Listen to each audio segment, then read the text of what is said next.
तो दोस्तो, आज आपण कलर काम सगळं शिकलेलो आहोत. तर बघूया मला रंगकाम करायला येतं का? तर मी बाहेर कुठला कलर द्यायचा या विचारात होतो.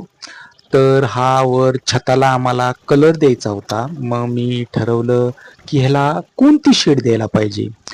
तर बाहेर छान छान झाडं लावलेली आहेत आणि त्या झाडांचा कलरचं पान आहे हिरवा. तर हिरवी हिरवी गार झाडं, मग त्याला आपण कॉन्ट्रास्ट कलर देऊया, येल्लो कलर. मग कलरच्या दुकानात गेलो आणि सांगितलं की मला येल्लो कलर पाहिजे. मग त्या काकांनी मला गोल्डन येल्लो कलर दाखवला, जो एस टी डी बूथला असतो तसा. तर मला तसा नको होता, कारण की बाहेर खूप छान छान झाडं लावलेली आहेत आणि त्याचा कलर होता हिरवा. तर हिरवाला कॉन्ट्रास्ट म्हणून मला लिंबू कलर पाहिजे होता. मग मी त्या काकांना सांगितलं की मला लिंबू कलरमध्ये येल्लो पाहिजे.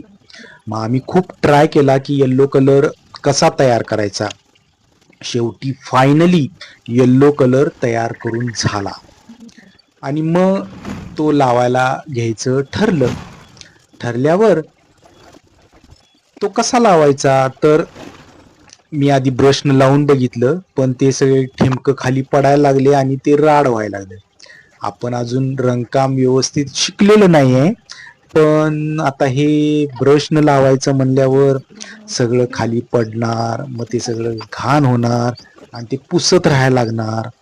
मग मी आयडिया केली. मग काकांना विचारलं की आपण सोपी आणि सुटसुटीत कलर लावायची पद्धत कुठली, तर ते म्हणाले रोलर घ्या की, रोलरनं 2 मिनिटात काम होते. तर मी 3 इंची रोलर घेतला, तो मला पडला 50 रुपयाला. मग त्या रोलरनं मी कलर लावायला चालू केलं, पण त्या रोलरमध्ये केवढा कलर बसतोय, अरे बाप रे बाप. तो काढायचा कलर म्हणलं की खूप मेहनत लागती. मग त्या रोलरनं मी पटपट पटपट कलर मारून घेतला. तर इतकं इन्स्टंट लवकर काम होते रोलरनं ब्रशपेक्षा. मग रोलरनं मी आधी सगळं बॅकग्राऊंड मारून घेतलं आणि जे खाच खळगे आहेत तिथं